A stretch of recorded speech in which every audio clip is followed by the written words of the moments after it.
Henna Sooq is a brand that brings people together through henna and Ayurvedic herbs. My name is Khadija Dawn Carroll. I'm the CEO and founder of Henna Sooq, where I specialize in henna natural hair color and Ayurvedic hair care.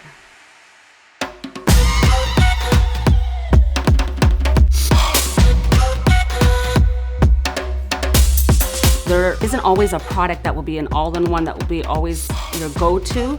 We use a DIY method of using henna and other herbs to make and create a hair recipe that will be specific for your hair goals, your hair type, and your hair texture. So through DIY methods, you're able to know exactly what's in the recipe you're creating for your hair. This indigo powder process is super easy and super quick. All you need is hot water. So I boiled. With our brand being DIY, it does take a lot more education. We're more connected to our clients because of that. You want to color your hair with henna. You don't want it to be too drying, so you just add aloe vera powder. You want to maintain curls or add bounce to your hair, you'll add amla powder. DIY allows you to tap right into exactly what you're looking for. If you have henna and you want to color your hair a red tone, you typically go to use the red rash. And if you want to have more coppery tones, typically the Moroccan henna powder will be the best powder to use. And then you can use indigo with the henna to make a range of reddish brown, brown tones, dark brown tones, and up to black tones. So we're going to be dyeing her hair a reddish tint with henna. So I have the organic red rash henna powder, and I've added in some aloe vera powder for the moisture and some amla powder, which helps maintain the curl pattern and also promotes hair growth.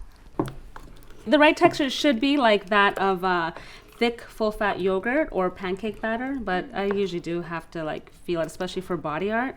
I feel like I need to feel it run off the spoon. Sometimes that's a good indicator too. If it kind of runs off this is still too thick, but it's better to add liquid a little at a time as well, because if it gets too runny, then it definitely is just gonna run off into the scalp and into the hairline, so you really don't want it to be too runny. But the aloe helps with the moisture. The amla will help maintain the curl pattern. If the hair is straight, it'll add volume, and the amla also promotes hair growth. Yeah. No problem. All right, so I'm gonna spritz. If you haven't pre-washed the hair, then you can dampen with water. So now that the hair has either been dampened or freshly washed, you can apply the henna, either with a hair dye brush or even with your hands. Applying onto wet hair also helps it go on much easier, and if your hair is very resistant to dyeing, then the pre-washing it, especially clarifying, will also open up the hair to receive the color better. In a DIY method, it means that you'll be able to tap into really getting exact results that you want, rather than just a box being for the masses, which I felt anybody could do with their, with their brand or company. It's very easy to just get a box product and resell, that product as your brand. It's a very therapeutic process, and that's what clients love about Henna Sooq. The therapeutic, the self-care, the self-love, and being able to also make a connection as a whole community.